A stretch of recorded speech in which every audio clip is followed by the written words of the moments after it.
ሰላም ጤና ይስጥልኝ። ውርስ ሲባል ወደ አብዛኞቻችን አእምሮ የሚመጣው ምንድን ነው? ሀብት ማግኘት ወይስ የቤተሰብ ዘር?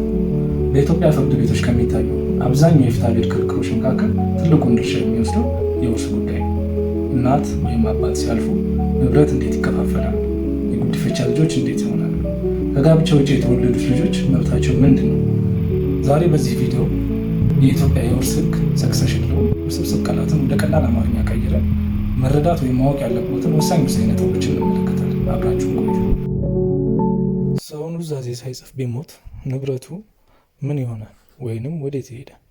ዛሬ የምንመለከተው ሰው ኑዛዜ ሳይጽፍ ቢሞት በኢትዮጵያ የውርስ ሕግ መመልከት ያሉብንን ጉዳዮች አጠር ባለመልኩ እንመለከታለን። በኢትዮጵያ የውርስ ሕግ ውርስ በሁለት ይከፈላል። አንደኛው በኑዛዜ ሲሆን ሌላኛው ያለ ኑዛዜ ነው። በኑዛዜ ማለት ሰው በሕይወት እያለ ንብረቱን ለማን እንደሚሰጥ ሲወስን ማለት ነው። ያለ ኑዛዜ ማለት ግን ኑዛዜ ከሌለ ሕጉ ራሱ ንብረቱን እንዴት እንደሚከፋፈል ይወስናል ማለት ነው። ዛሬ ትንሽ ጠለቅ ብለን ለማየት የምንሞክረው ያለ ኑዛዜ ሰው ቢሞት ምን ይሆናል የሚሉትን አካሄዶችና የሕግ ማዕቀፎችን ነው። ኑዛዜ ከሌለ ወራሾች በደረጃ ይቀመጣሉ። አንደኛ ደረጃ፣ ሁለተኛ ደረጃ፣ ሶስተኛ ደረጃ በመሆን ይቀመጣሉ። በኢትዮጵያ የውርስ ሕግ በአንደኛ ደረጃ ላይ ወራሾች ሆነው የምናገኛቸው ልጆች ናቸው። የመጀመሪያዎቹ ወራሾች ልጆች፣ ወንድም ሆነ ሴት፣ ለሁሉም እኩል ውርሱ ይከፋፈላል። ልጆች በሌሉ ጊዜ ምን ይሆናል? በዚህ ሰዓት ሪፕሬዘንቴሽን የሚለው ኮንሰፕት ይመጣል።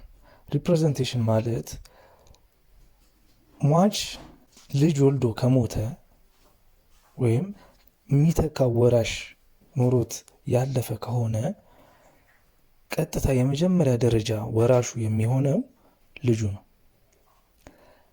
አንዳንድ አጋጣሚዎች ደግሞ ወራሾች ልጅ ወልደው እነሱ ላይኖሩ ይችላሉ በሕይወት። ያስ በሚሆንበት ጊዜ የሪፕሬዘንቴሽን ኮንሰፕት በመምጣት የልጅ ልጆች እናትና አባቶቻቸውን ሪፕሬዘንት በማድረግ የአያቶቻቸውን ውርስ ያገኛሉ ማለት ነው። ስለሆነም ስናጠቃልለው በአጭሩ አንድ ልጅ ከሞተ፣ ወራሽ የሆነ ልጅ ከሞተ የእሱ ልጆች በእሱ ቦታ ተተክተው ውርሱን ይወርሳሉ ማለት ነው።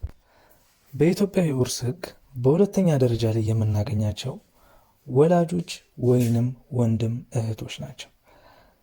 ይሄም ማለት በኢትዮጵያ የውርስ ሕግ ውርስ ወደ ጎን አይሄድም። ይህም ማለት ልጅ ከሞተ፣ ወራሽ የሆነ ልጅ ከሞተ በቀጥታ እህት ወይም ወንድም መውረስ አይችልም ማለት ነው። ይሄ ማለት ለማስረዳት አሁን በቀላሉ ዲያግራም ወይም ደግሞ አንድ የቤተሰብ ፋሚሊ ትሪ ቢኖር አባት አለ፣ 3 ወይ 2 ልጆች አሉ፣ ከዛ የነሱ የልጅ ልጆች ይኖራሉ። አሁን አባት በሚሞትበት ጊዜ ቀጥተኛ የመጀመሪያ ዲግሪ ወራሾች የሚሆኑት ልጆች ናቸው። ልጆች ከሌሉ ቀጥታ ወራሾች በሪፕሬዘንቴሽን የሚሆኑት የልጅ ልጆች ናቸው። ይህን ካልን በሁለተኛ ደረጃ ላይ የምናገኛቸው እናቶች ወይም አባቶች ናቸው ተብሏል። ያም ማለት አባት በሚሞትበት ሰዓት በሁለተኛ ደረጃ ልጆችም ሪፕሬዘንት የሚያደርጉም የመጀመሪያ ደረጃ ወራሾች በሌሉበት ሁኔታ አባት በሚሞትበት ጊዜ ሁለተኛ ደረጃ ላይ ወራሽ ሆኖ የሚመጣው የሟች እናትና አባት ወይንም እህትና ወንድሞች ናቸው የሚሆኑት። ነገር ግን በቀጥታ ወደ እህትና ወደ ወንድሞች መሄድ አይችልም። በእኛ የኢትዮጵያ በውርስ ሕግ በቀጥታ ወደ ወንድምና እህቶች መሄድ አይችልም። መጀመሪያ ወደ እነሱ ከመሄዱ በፊት ወደ ላይ ወደ እናትና አባቶች ይሄድና እናትና አባቶች ከሌሉ በሪፕሬዘንቴሽን ልጆች እንዲወርሱ ይደረጋሉ።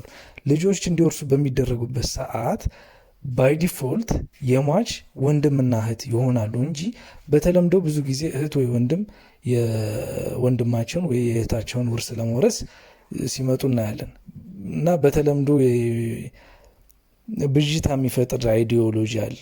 በሪፕሬዘንቴሽን እህትና ወንድሞቹ እንዲወርሱ ይደረጋሉ ማለት ነው። ስለሆነም ይህን ሀሳብ ስናጠቃልለው ልጆች ከሌሉ የሟች ልጆች ከሌሉ ውርሱ ወደ ወላጆች ከዚያም ወደ ወንድምና እህቶች ይሄዳል ማለት ነው። ይሄ ሁለተኛ ደረጃ ውርስ ነው ማለት ነው። በሶስተኛ ደረጃ ላይ የምናገኛቸው ደግሞ ተጋቢዎች ወይም ደግሞ የስጋ ዘመዶች ናቸው።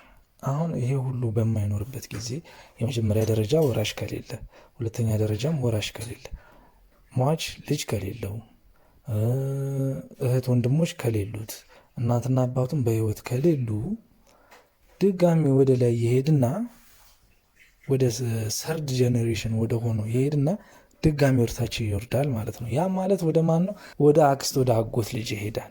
ቅድሚያ ግን ቅድም እንደተነጋገር ነው ወደ አባትና ወደ እናት ይሄዳል። ከዛ ደግሞ ወደ አባትና ወደ እናት ሲሄድ አንድ ቅድም ያልተነጋገርነው ፖይንት 50-50% ነው የሚያገኙት። ያም ማለት አንድ ሟች ሲሞት ካለው ንብረት እናትና አባቱ የሚካፈሉት እኩል ነው ማለት ነው።